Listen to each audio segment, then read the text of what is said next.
Whoever announced that the laptop is the answer. Yeah, always failing in class. Okay, so which one would that go under? Productivity? Yeah. Having trouble keeping up? Keep up, failing class. Okay, how about the fastness, the quickness of the computer? How would you have to realize there is a need for that? Projects are way too time consuming. I don't have enough time to get through them all. Time consuming. The computers on campus are out of date, slow. Good. We can even add here availability, right?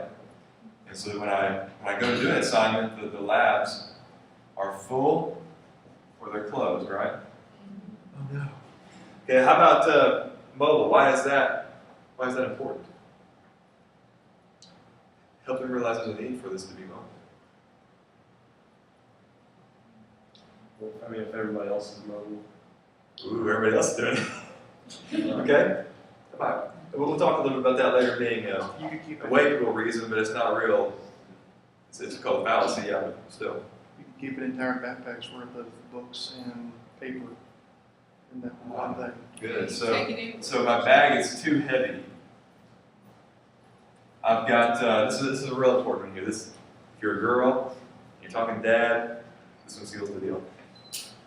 I have to walk across campus at night. Yes. And I just don't feel real safe. Walking across campus, all the way to the computer lab. That's many boys when I said this to your mom. Mom, I just don't feel safe. Walking across campus. But probably it's more effective for the girls, right? I say, Dad, I just don't feel safe walking across campus at night to the computer lab. When I get there, they're full of people. Okay, so let's look at number 3. Taking notes in class. That kind of goes with keeping up and getting behind. Chat with you all. You all always saying, I don't call home enough.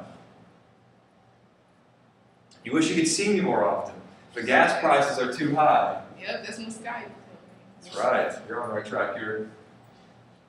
Now, so you've gone, just picture this. You've gone to your parent, you said, Mom or Dad, having a little trouble in school. Some problems I was going to talk to you about. You're either going to put the paper down or listen.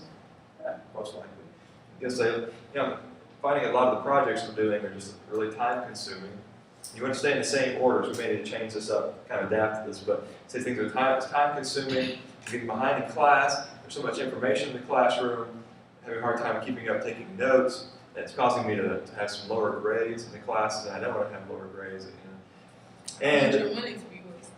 that's right, all the money we're wasting, correct. And then you say, the books I have to carry around are just so heavy, and more than that, I often have at night, I have to go across campus late at night to the computer labs, and I just don't feel real safe when I do that. Pretty dark on campus. When I get there, the lab is either closed, or it's full, or the computers run really slowly. So I'm just getting further and further behind, and I just don't feel safe. And I know and I wish I could call home more often. As I know you wish I could. I wish I could come home more often. We all know the gas prices are through the roof right now. So it's just not real feasible. So your parents think, just read the paper. And the math's just one. What else? What other good news do I need, right? But then this comes crashing down. In life, for my little daughter or my little son, is something's wrong. I think, what can I do about this? Because now men tend to be solvers here. We're thinking, okay, what do I need to do to fix this? Where women tend to be more, I'm sorry to hear that. It's more relational. So, depending on who you're talking to, but they're thinking something's wrong, and we need to fix this, right? But don't worry. Who has the answer? That's right, you have the answer. Don't worry about it. But I think, you say just real casual, but I think I've got something figured out that will take care of all of this. Oh, they'll say, well, what is it? And you say, well, I think if I just had a laptop computer of my own, all these problems would go away. And you go through it one by one. Where do we start?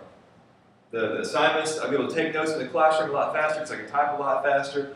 I can keep up with my classes, my grades would be higher, and I would be able to stay in not only would I feel safe on campus, but I would be able to stay in my dorm room at night where I'm safe and do my homework on a computer that's fast and it's available to me at all times.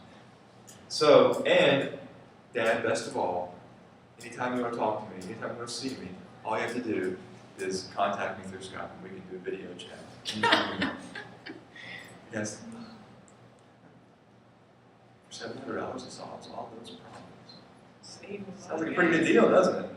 Yeah. So all of a sudden now it's not just a $700 item that has all these random benefits that your dad thinks, we don't need that, you don't need that, you don't need that. So help him realize there's a need first. And Dad's like on his knees saying, what can I do to help you?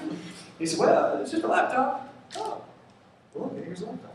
It's an easy fix to this major problem. But you need to make sure you've got your benefits or your needs clearly lined out here. And then you say, here's the announcement. You make an announcement. Here, this solves the problem. A laptop will solve this. And here's how it solves the problem. You go through it step by step, canceling out, one by one. All these things are gone. They're away.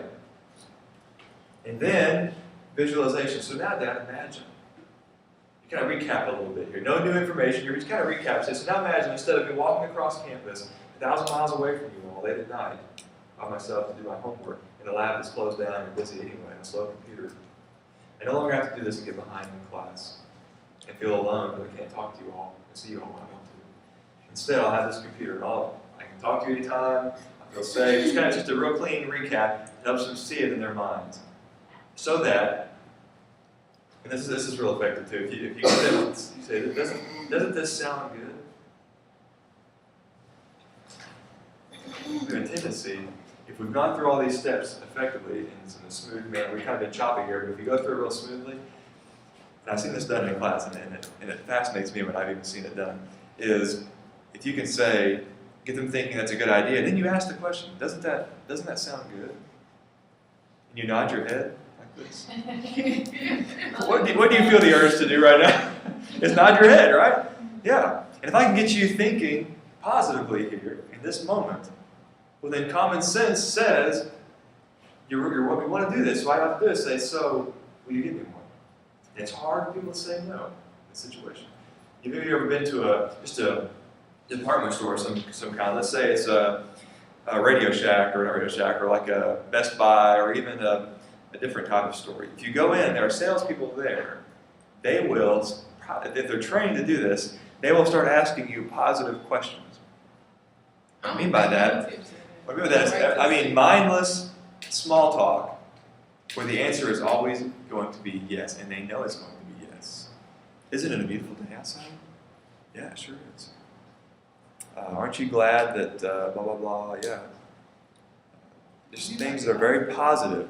So, because it gets you in a momentum of saying yes. So that when it's time to say, so will you buy this? It's hard to snap out of that. I mean, this is real stuff, guys. I mean, it's hard to snap out of that and say no. You're so much more likely to say yes. Isn't that scary? So that's kind of related here, but that's a good thing for you to know. So visualization, you get them going where they think this is a good idea. I can see myself being at home as a dad, safe. I mean, happy knowing that you're safe there. This is an easy fix to this problem. Life would be better. So, as a son or daughter, you can just walk away and say, well, thanks for talking to me about it. I appreciate it. Good night. Well, that'd be stupid, wouldn't it? You got them right where you want them. So, now go in for the strike, for the kill, and say, will you buy this? Let me show you. I've got some stuff pulled up here. A Best Buy magazine or whatever it is. I think this is probably the best deal for us. It does all these things. 35% off. That's right. There you go. And it's got on sale. Oh, this is the hard sale right there. Call to action. Good. We have a tendency, at least in our culture, to touch back just a second on what we were just talking about. We tend to mimic the actions of other people. You may not notice this, but we do. I think we talked about this a little bit already. But if you go in to see a teacher and there's a desk between you and the teacher says, well, leans forward and says, let's talk about your performance this semester. You're likely to sit up in the chair, right? Maybe lean forward a little bit. This is important. The teacher has leaned up. And then after a few minutes of talking, he or she says, well, I don't know, and leans back in their chair. What do you do? Well, Stacey just did, right? You just kind of lean back and you relax a little bit. You mimic what they've done. Because they seem to be relaxing. You don't want to be the one who's still real tense in your chair, right? we tend to mimic. So if you could do this with your audience, get them thinking, yes, this is a good idea.